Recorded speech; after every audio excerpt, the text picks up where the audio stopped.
tout le monde, j'espère que vous allez tous bien. Je reviens vous montrer une réalisation de recette. Je vais y arriver, c'est pas possible. D'un gel douche au savon de Marseille. Donc c'est un abonné qui m'a justement qui me l'a demandé.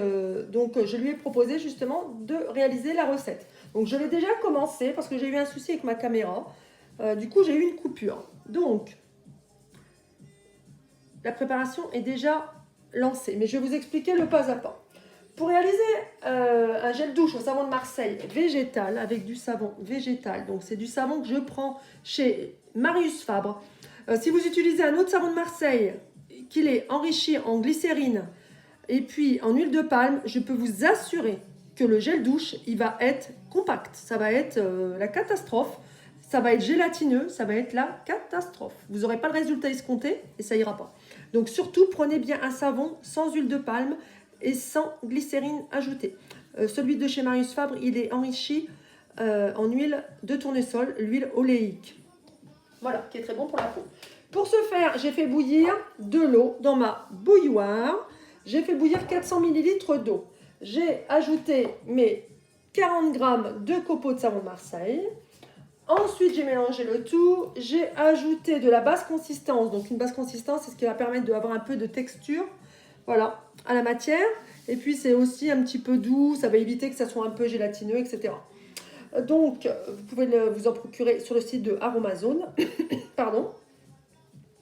Voilà, donc j'en ai mis 40 grammes. Ensuite, de la glycérine, que cette fois-là, on peut l'ajouter dans la préparation parce que ça va avoir un effet hydratant. Et donc, j'en ai mis 20 grammes. Ensuite, j'ai ajouté de l'huile végétale d'avocat. Voilà. Et donc, après, vous utilisez l'huile végétale de votre choix. Moi, j'ai utilisé avocat parce que j'aime bien aller adapter pour les peaux sèches. Ensuite, on vérifie le pH. Pardon, j'ai une quinte de tout là qui arrive. Alors, on vérifie le pH. Donc, on a des petites bandelettes comme ça pour vérifier le pH. Un pH de gel douche ne doit pas dépasser 7,5. Le mien, que j'ai déjà réalisé, il a 6,5, donc il est bien. Donc là, on vérifie le pH parce que s'il est trop élevé, il faut le modifier avec de l'acide lactique ou équivalent, parfois de la bicarbonate de soude. Voilà, donc là, vous allez bien voir, voilà. Là, mon pH, il n'est pas bon du tout, il est trop élevé.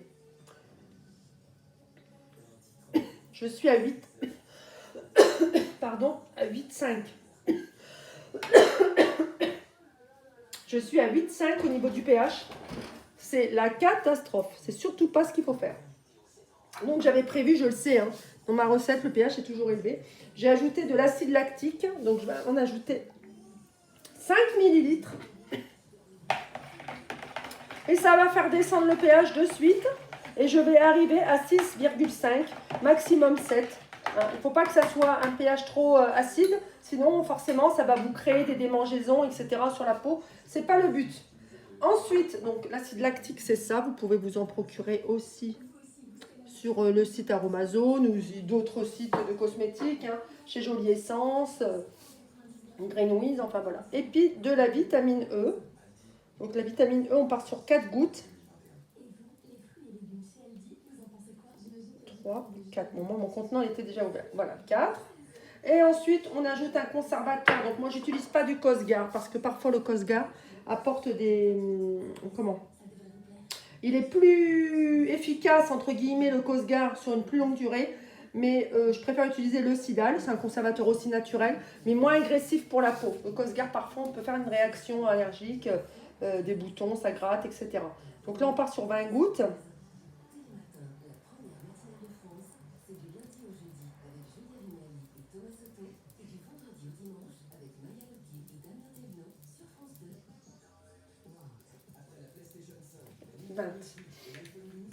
Je vais mélanger tout ça et je vais vérifier mon pH. Je vais vous montrer. Donc voilà, le gel douche ne sera pas, ça sera pas une texture gel. Voilà, ça par contre, Ou alors, il faudra vraiment utiliser de la basse consistance beaucoup plus importante et c'est pas adapté pour le dosage de la recette, c'est pas nécessaire. Donc voilà, je reprends mes petites bandelettes et je reprends mon pH. Et là, je suis à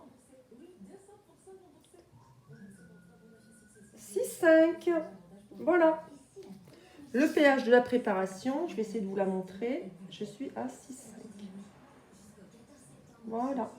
Donc je suis nickel. Voilà, voilà pour la réalisation du gel douche. Donc il est rapide à faire. Et puis après vous le laissez poser 24 heures comme d'habitude. Pour ceux qui sont déjà abonnés, qui me connaissent au niveau de mes préparations, je laisse toujours poser mes préparations 24 heures. Donc voilà, c'est cette texture-là au final. J'en avais fait un d'avance, bien évidemment. Et je vais vous le montrer. Il a cette texture-là. Je vais essayer de vous le... Vous voyez bien. Voilà, vous voyez, il est quand même liquide. Et je vais vous le transvaser. J'ai pris un contenant pour ça. Regardez, ça va faire cette texture-là. Il est quand même liquide. Hein. Voilà. Mais c'est un gel douche au savon de Marseille. Voilà, avec toutes les vertus hydratantes et nourrissantes. Voilà, je vous mettrai la recette en complément de la vidéo, comme d'habitude. Je vous souhaite de passer une bonne fin de journée et à bientôt pour de nouvelles réalisations. Ciao!